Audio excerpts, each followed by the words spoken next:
taong ang asawa mo, bubugbugin mo ng bubugbugin. Masamang ugali ng isang lalaki yun.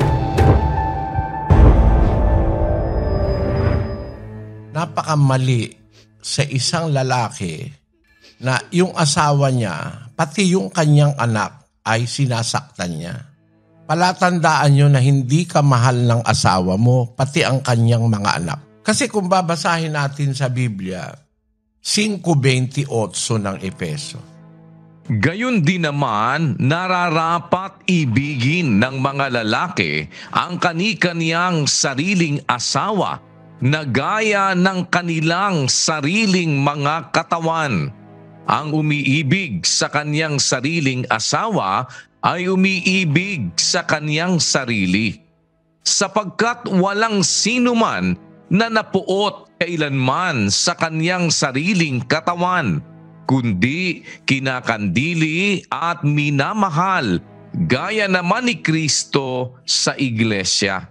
Ang lalaking umiibig, kinakandili niya yung kanyang asawa. Gaya nun sarili niyang katawan. Ang tao, meron tayong pagkakandili sa katawan natin eh. Naliligo ka, yung katawan mo ayaw mong marumi, no? Nagsasyampo ka pa, nagsasabon ka pa. Yung katawan mo ayaw mo nasasaktan, ayaw mo nun. Walang taong yung kanyang sarili, binuntal niya ng binuntal. Walang ganon. Kung nasa katinuan ng tao, hindi mo sasaktan ang iyong sarili. Pagka meron ka nakitang ganon, hindi normal yon. Ang normal, iniibig ng tao ang kanyang sarili. Maraming ang tao ang iniibig lang sarili eh. No? Yun ang normal sa tao, mahalan sarili. Ang babae, larawan yan ng katawan ng lalaki kasi si Eva kinuha kay Adan doon sa kanyang tadyang. Kaya dapat mahalin ng lalaki ang kanyang asawa. Sabi sa 5:28 ng Efeso, ang lalaki nararapat ibigin ang kani-kaniyang sariling asawa gaya ng kanilang sariling katawan. Bakit? Sabi nga ni Adan nung ipresenta sa kanya ng Diyos si Eva. Basahin natin ang 2:22 ng Henesis. At ang tadyang na kinuha ng Panginoong Diyos sa lalaki ay ginawang isang babae, at ito'y dinalan niya sa lalaki. At sinabi ng lalaki, ito nga'y buto ng aking mga buto, at laman ng aking laman. Siya'y tatawaging babae sapagkat sa lalaki siya kinuha. Galing sa katawan niya mismo. Kaya sabi ni Adan, ito nga'y buto ng aking mga buto, laman ng aking laman. Tatawagin siyang babae sapagkat sa lalaki siya kinuha. Kaya ang aral, symbolic pa doon sa pangyayari na ginawa ng Diyos sa pasimula ng paglalang, na ang babae ibinibilang na katawan mo, bahagi ng katawan mo. Meron ba naman taong ang asawa mo bubugbugin mo ng bubugbugin? Masamang ugali ng isang lalaki yon, mga kababayan, mga kapatid. Inaapi mo yung babae na katulong-tulong mo sa buhay, pinagpaparausan mo ng lahat ng kahalayan mo. Ginagawa mong sex slave kung minsan. Tapos ginagawa mo pang alila, tagalinis ng bahay mo.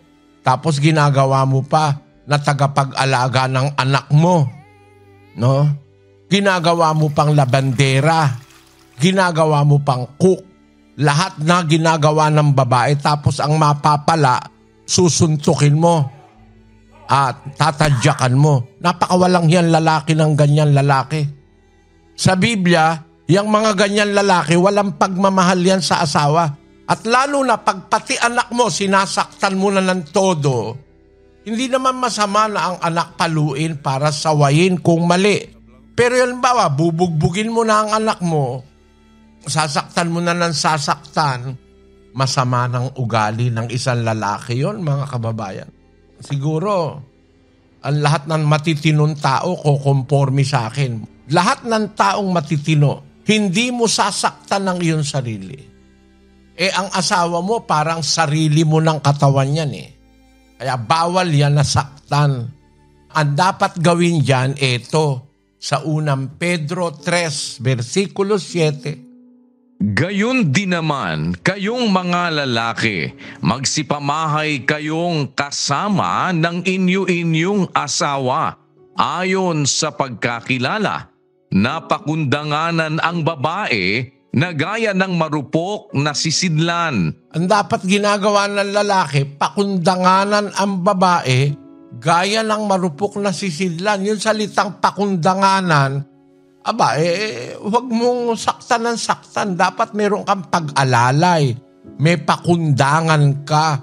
Ang sabi sa English, giving honor unto the wife as the weaker vessel. Marupok yung babae. Miski sa pangangatawan, marupok yan eh. Para suntukin mo yan. Lalo na pati anak sinasaktan.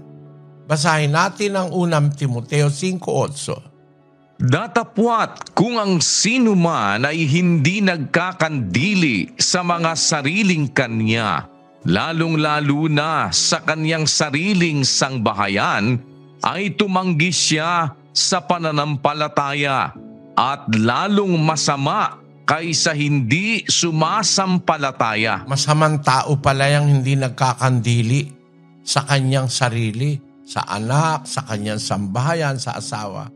Masamang tao pala yung ganyan.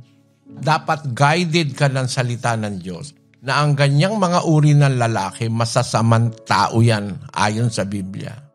Gusto mo magkaroon ka ng guide? Ganito kapatid, kahit gaano kasama ang tao, may binibigay naman pagkakataon ang Diyos eh. Di subukan mo ang asawa mo eh. Yayain mong makinig ng aral, magbasa ng Biblia, dagdagan mo ang pagtitiis, ang panunuyo sa asawa mo para mabuksan ang kanyang isip. Malay mo, kapatid, pag narinig niya ang aral ng Diyos, magbago siya. Yun ang una kong payo sa'yo. Pagkatapos nun, nagawa mo na halimbawa ang lahat ng paraan, dinagdagan mo yung pagtitiis mo, yung pagmamahal mo sa asawa, ang serbisyo mo, ganun pa rin. Kung ako, saka ko na lang sasabihin, gawin mo muna yung una kong payo at sana samahan ka ng Diyos.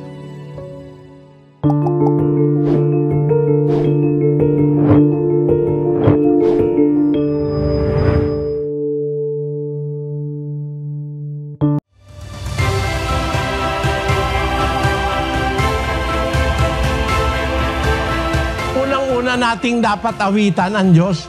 Yun ang ginawa ni Kristo. Pero bawal bang umawit ng iba?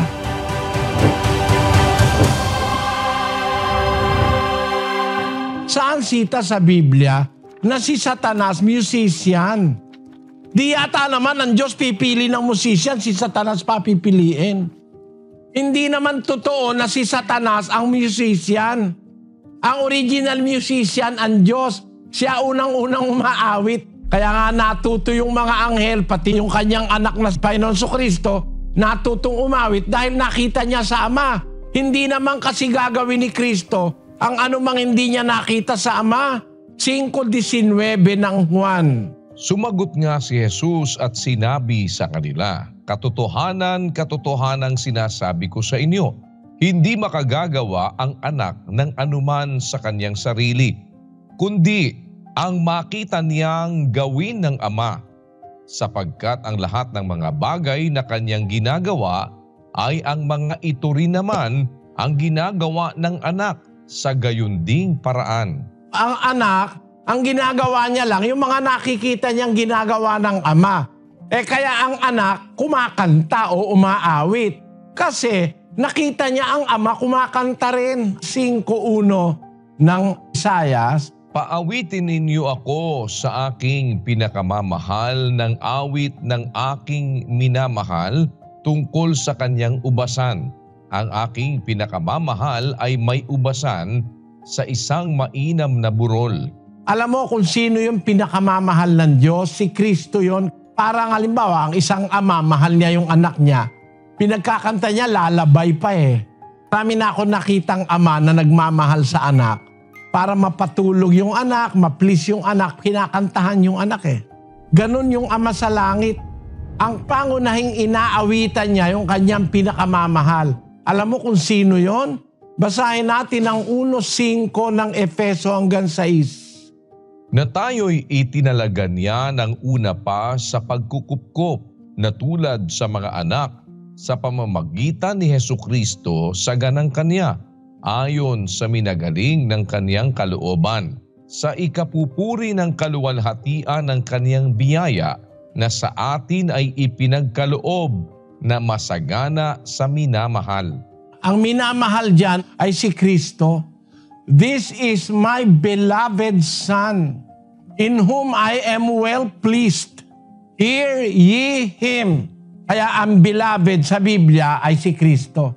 Meron bang pruweba sa Biblia na si Kristo umaawit talaga? Na kaya siya umaawit, nakikita niya rin ng Ama, umaawit din. 2:11 ng Hebreo.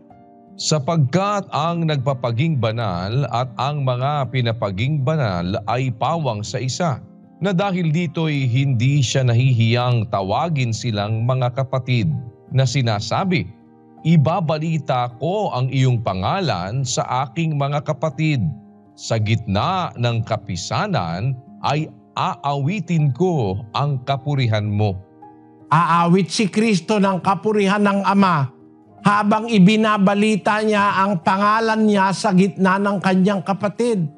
Ang katunayan, 17:6 at 26 ng Juan.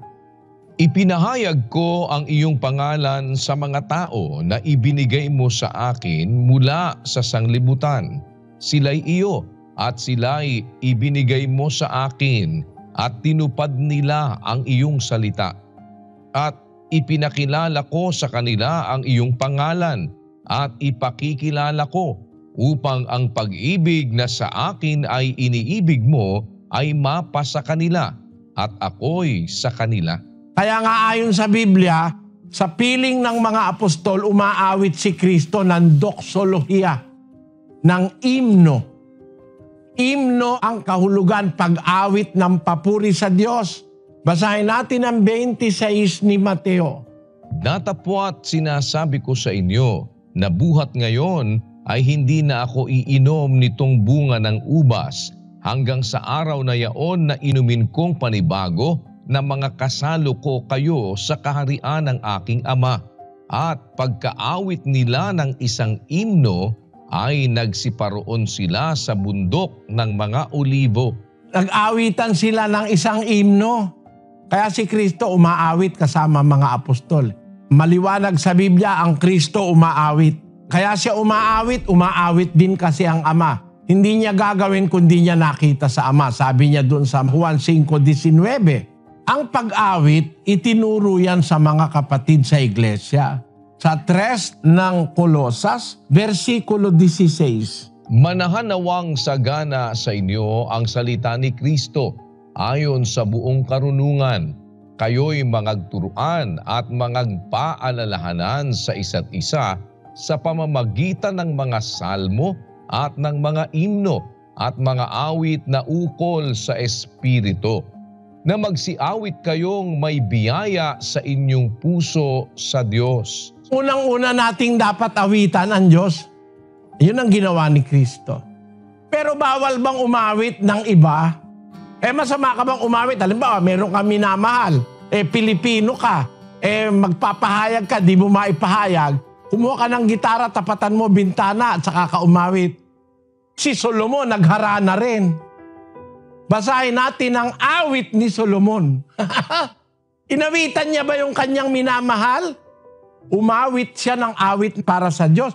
Pero umawit siya ng awit para sa kanyang mga minamahal. Basahin natin ang awit ng mga awit. Si Solomon ito Ang iyong dalawang suso ay gaya ng dalawang batang usa na mga kambal ng isang inahin na nagsisisabsab sa gitna ng mga lila. At yung suso ng kanyang sinta, sinasabi, ang Diyos ba yan? Ang Diyos ba may suso kagaya ng babaeng sinisinta ni Solomon? Kung mahal mo talaga, nung masama kantahan mo. Sa demonyo na ba yun? Mahal mo lang naman talaga yung babae.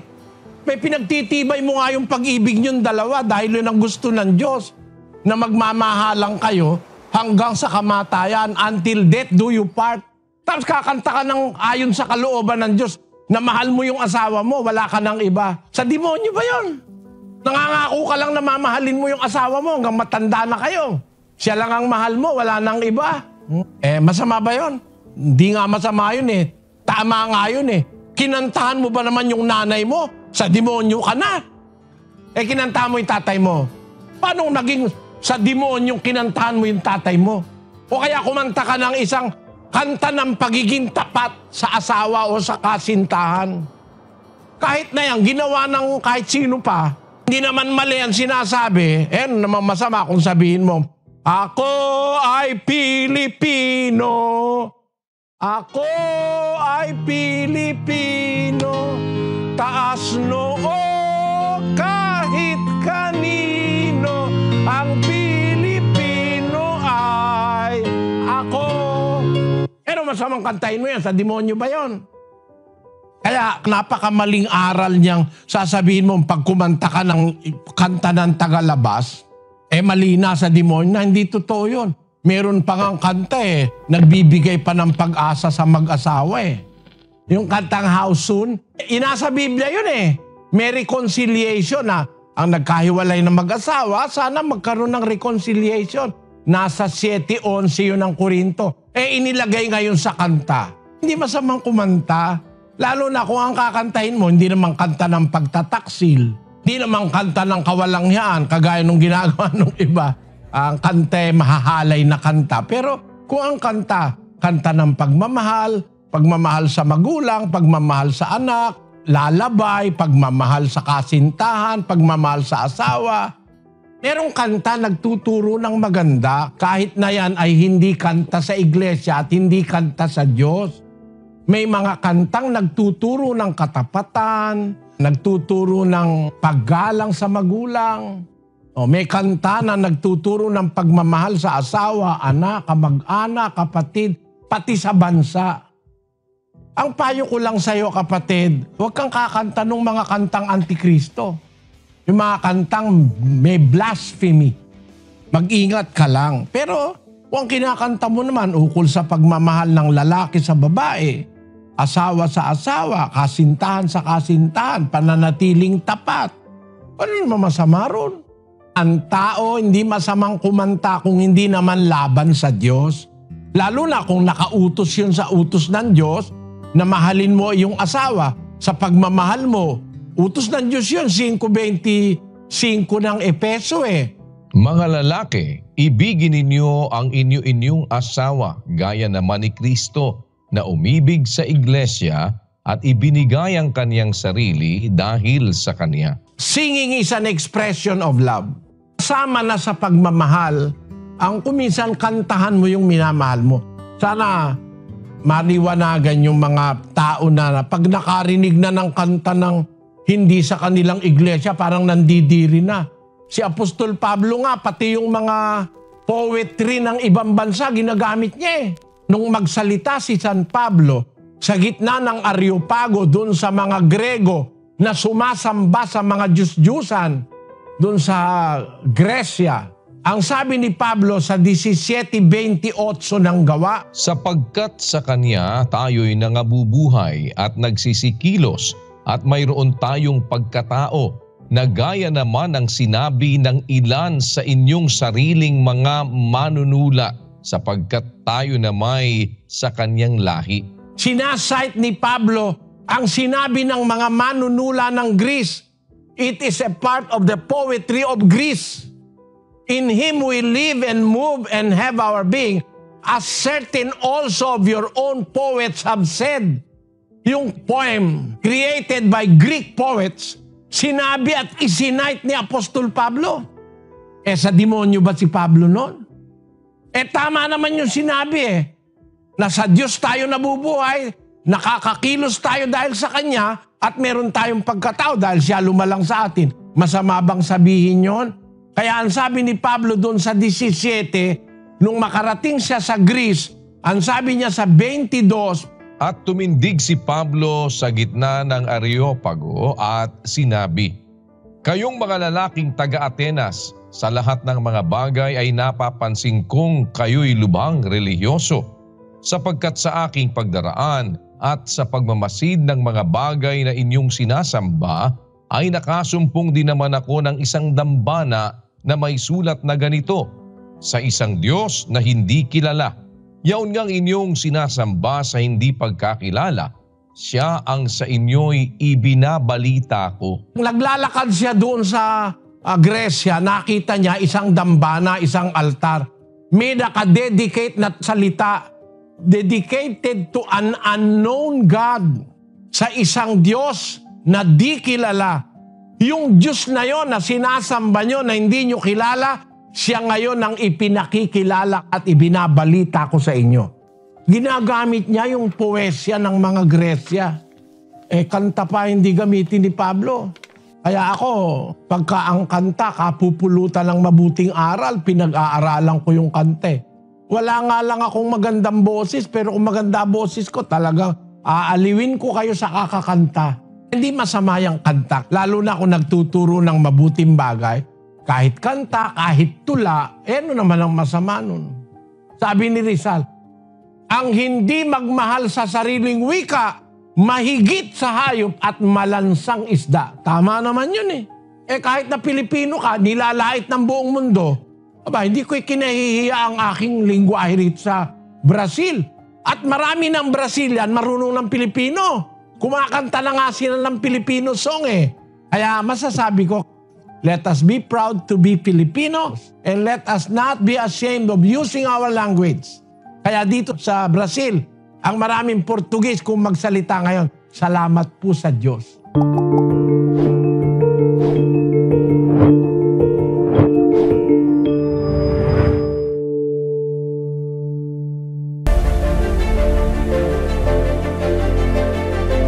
Yung pakikisama, may guide ang Diyos kung sino dapat mong sasamahan.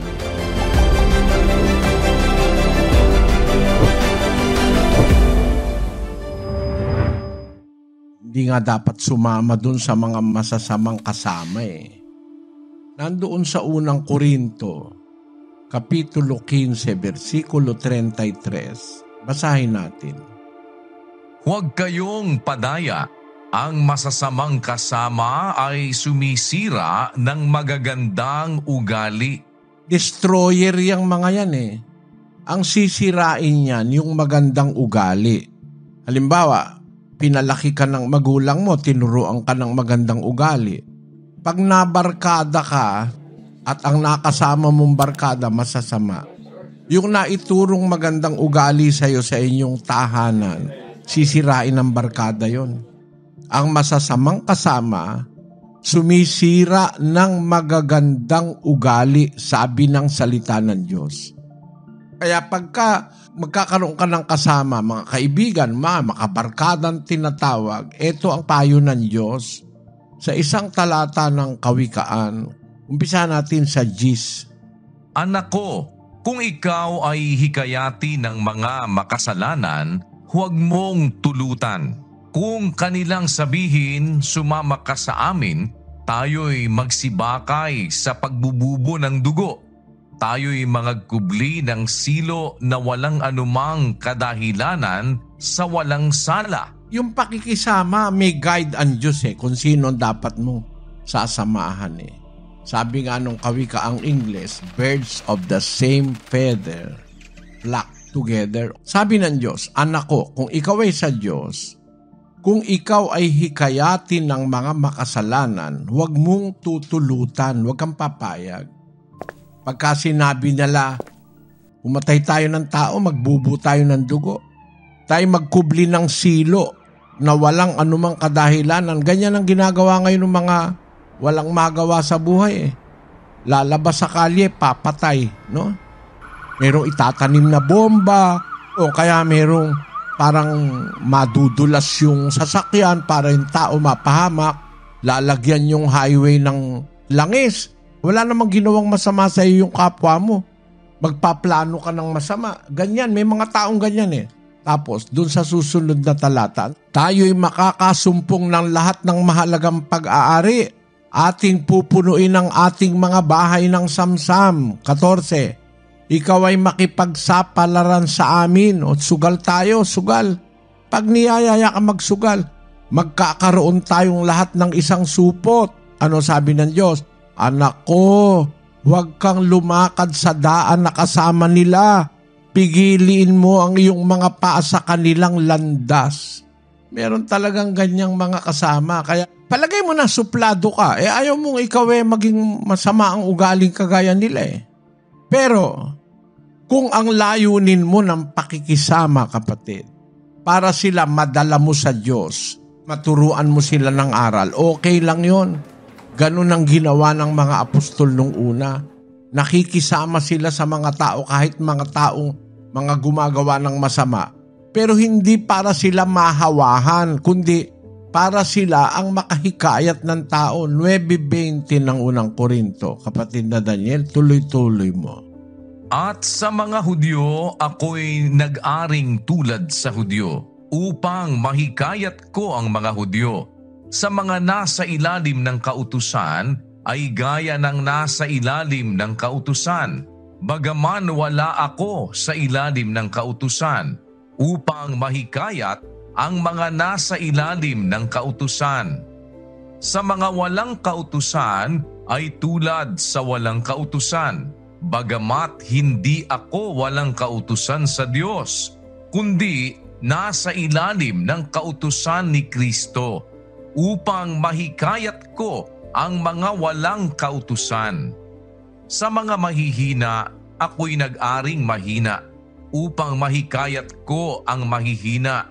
Sa lahat ng mga bagay ay nakibagay ako sa lahat ng mga tao, upang sa lahat ng mga paraan ay mailigtas ko ang ilan. At ginawa ko ang lahat ng mga bagay dahil sa Ebanghelyo, upang ako'y makasamang makabahagi nito. Dahil sa Ebanghelyo, nakikisama siya sa iba-ibang klase ng tao. O di, kung ang layon mo, makikisama ka para sila iligtas, mahawahan mo sila ng aral, ma-share mo yung aral, hindi ikaw ang mahawa sa kanila ng pagiging masasama. Okay lang makisama, kapatid. Pero kung talagang ang hinanghihikayat sa'yo masasama, ano kung sabihin nila suplado ka? Ayaw nila ng aral, ayaw nila ng